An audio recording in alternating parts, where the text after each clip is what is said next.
So guys, welcome to our channel once again.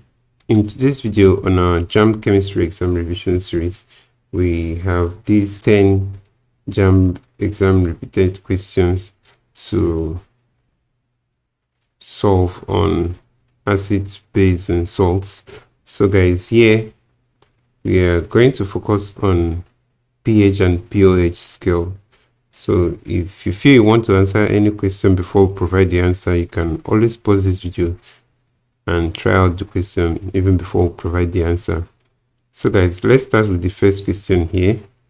That's question number 1. It says, which of the following equimolar solutions will have the highest pH? A, we have sodium ethanoate.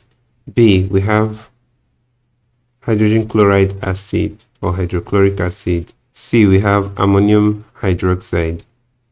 And then D, we have sodium hydroxide. So guys, here sodium hydroxide will have the highest pH because it's the strongest base here. So we know that basicity increases along the pH, whereas when you get down the pH, that's how acidity increases. So sodium hydroxide, being a strong base, will be the one with the highest pH here. HCl is an acid, so it will have a pH that is very low. Also, sodium ethanoate is an acid as well. So guys, the correct answer to this question is option D here. So let's quickly go ahead and check out the next question. That's question number 2. So guys, the question says, which of the following indicates that the aqueous solution is basic?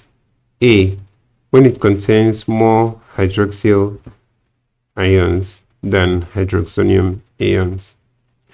B, when it contains more hydroxonium ions than hydroxyl ions. C, its pH value is low. D, it has a sour taste. So guys, the answer to this question is option A. When a substance contains more hydroxyl ion than hydroxonium ions, we tend to describe such a substance as basic.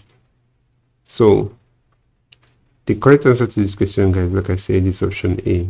So let's quickly check out the next question, and that's question number 3. It says, what's the pH of a 2.50 times 10 to the power of negative 5 molar solution of hydroxide? So guys, for this, we are going to quickly zoom into our workspace and try to solve this together. So first of all, we know that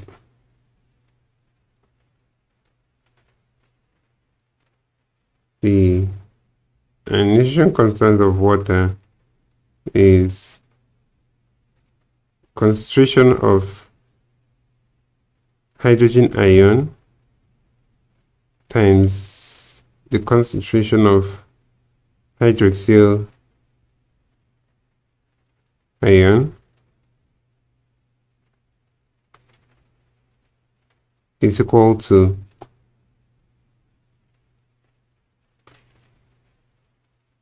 10 to the power of negative 14.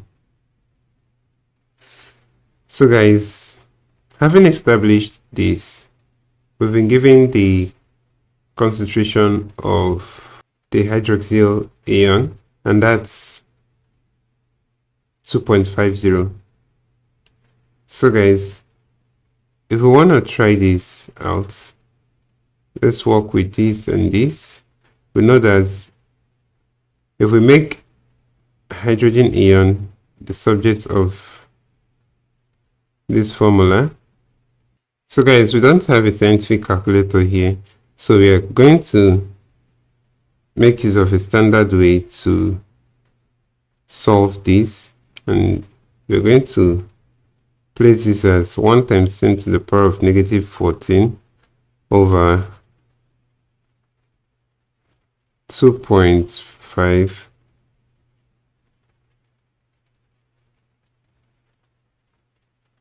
times 10 to the power of negative 5. So guys, 1 over 2.5 will give us 1 over 2.5. That's 0.4. Alright, so we simply have 0.4 here. But guys, times 10 to the power of what? So we're going to simply make use of the law of indices to calculate here. So let's wipe this. So we have negative 14 plus 5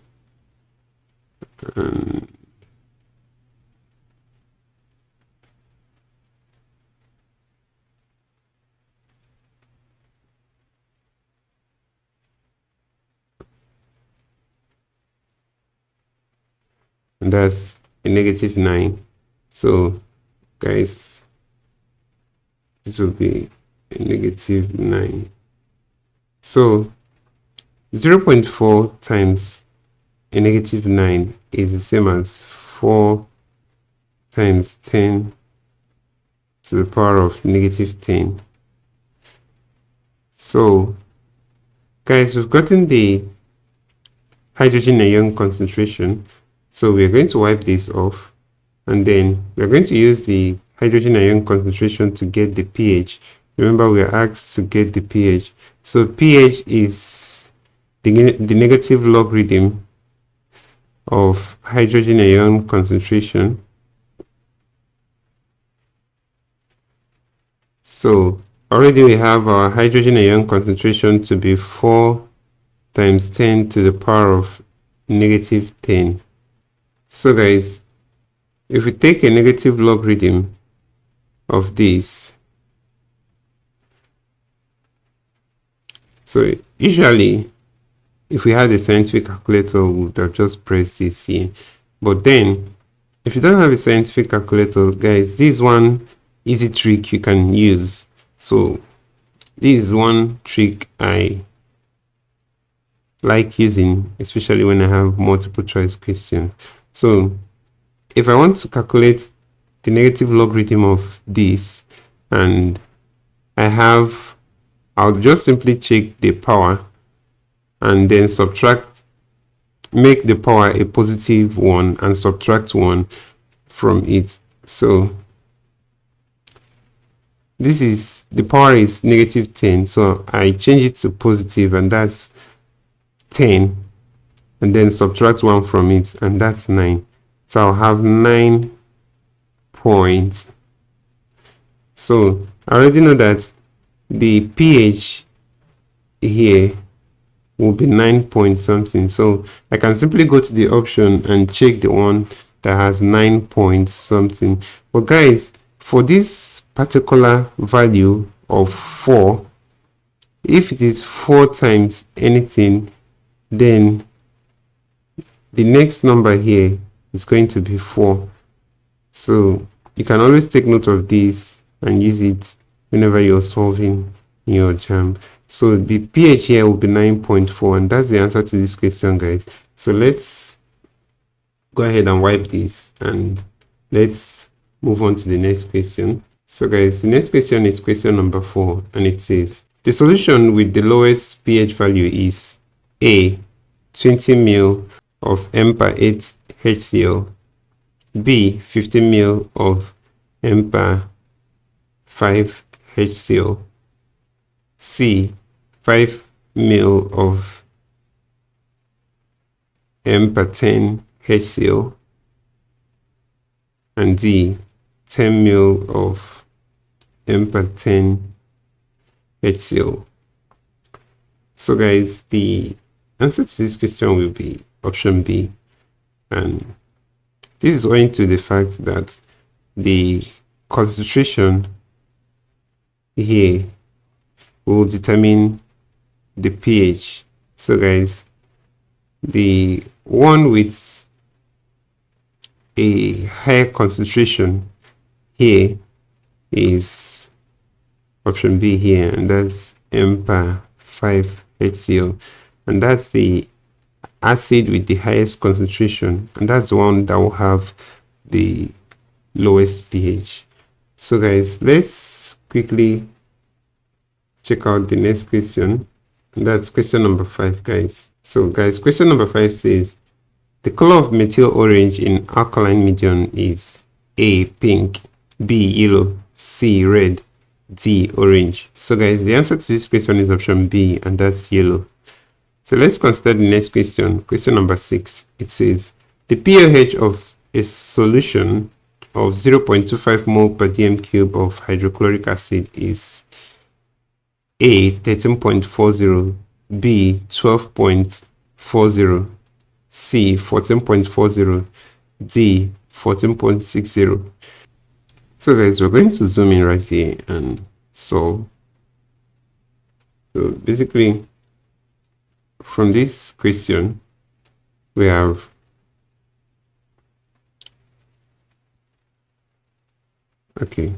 first of all, we have to write out our equation.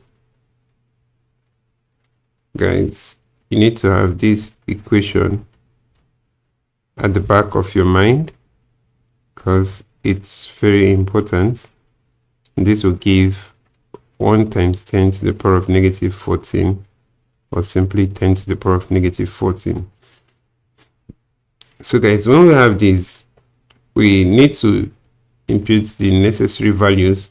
So the equation says we have a hydrochloric acid. So guys, the concentration of this hydrochloric acid is the hydrogen concentration because it's an acid medium. So we are going to impute that here, and that's 0.25, or simply 0.25 times 10 to the power of 0, because we want to actually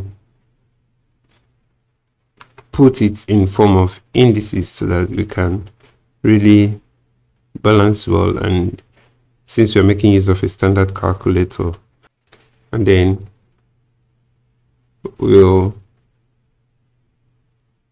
add this, and this will give us 1 times 10 to the power of negative 14. So here guys, we are going to bring up our calculator in order to solve this. So guys, making OH concentration the subject of this equation, we're going to have 1 times 10 to the power of negative 14 over 0.25 times 10 to the power of 0. So guys, if we do 1 over 0.25, we're going to have 4. So let's go ahead and write it here, 4. So times 10 to the power of what? So guys, having 10 to the power of negative 14 minus 10 divided by 10 to the power of 0, and that's 14 minus 0 is simply 14. So negative 14 minus 0 is simply the negative 14. So guys, we'll have here 10 to the power of negative 14. So guys, the hydroxyl concentration have been obtained. So since we've obtained the hydroxyl concentration, we can now get the POH. So guys, remember that the POH is the negative logarithm of the hydroxyl ion concentration. So guys, since we've gotten this, we are going to simply do negative logarithm of 4 times 10 to the power of negative 14. So guys, remember what I told you about getting the logarithm of a number this way without having to use your calculator. 10 to the power of negative 14 here. So you're going to change this negative 14 above here to a positive 14. So you have 14, then subtract 1 from it, you have 13, then points. So guys, since this is a 4, we're just going to repeat 4 here, and that's 13.4. So guys, the POH of this question is 13.4, and that's the answer to this question. So let's go ahead and wipe this, guys. Let's consider the next question, and that's question number 7, guys. So question number 7 says, what is gamma in the equation gamma equals negative logarithm of hydrogen ion concentration? So guys, the answer to this question already is pH. We don't need to stress so much on this. So option A here will be the answer to this question. Remember that pH of a solution is the negative logarithm to the base 10 of the hydrogen ion concentration. So guys, let's quickly go ahead and check out the next question, and that's question number 8. It says, what is the pH range of solutions containing acidic ions? A, 7 to 14, B, pH of 1 to 6, C, pH of 8 to 14, D, pH of 0 to 7. So guys, the answer to this question is option D, that's pH of 0 to 7. So solutions containing acidic ions have a pH value less than 7, and that's what indicates their acidic nature. So let's go ahead and check out the next question. That's question number 9, guys. The question says, a blue litmus paper turns red when dipped into a solution. What does this indicate about the solution? A, the solution is acidic. B, the solution is neutral. C, the litmus paper is faulty. D, the solution is basic. So guys, the answer to this question is option A. The solution is acidic. Remember that acid turns blue litmus paper red, whereas base turns red litmus paper blue. So guys, that's important for you to know as well. When it comes to acid, base, and salts, you should know which one turns the other litmus paper to whatever it turns it to. So guys, remember, acid turns blue litmus paper to red, whereas base turns red litmus paper to blue. So let's look at the next and the last question, and that's question number 10. It says, 3 drops of 1.0 mole per dm cube solution of sodium hydroxide are added to 20 cm cube of a solution of pH 8.4. The pH of the resulting solution will be A, unaltered, B, greater than 8.4, C, less than 8.4, D, close to that of pure water. So guys, the answer to this question is option B, and that's greater than 8.4. So this is because of the fact that the solution added is a strong base, and that's sodium hydroxide. So guys, it will increase the pH. Remember that basicity increases across the pH scale. So guys, as you add more of this strong base, there is an increase in the pH of the solution. So guys, that's it for that question. The answer to this question is option B, and that's the fact that the solution will have a pH that is greater than 8.4. So guys, that will be all for this video. Thank you for watching this video. If you enjoyed this lesson, please give it a thumbs up. Don't forget to subscribe to this channel if you're not yet a subscriber. Also, if you have any specific question regarding this video, feel free to drop your question on the comment section below, and we'll ensure to give you a response. Also, we want to encourage you to join our channel membership in order to get premium information on JAMB updates. So guys, this will help you a lot. Believe me, if you join this channel, you'll have amazing offers here and information that will help you so well in this journey of preparation for your JAMB. So guys, see you in the next video. Thank you for watching this video.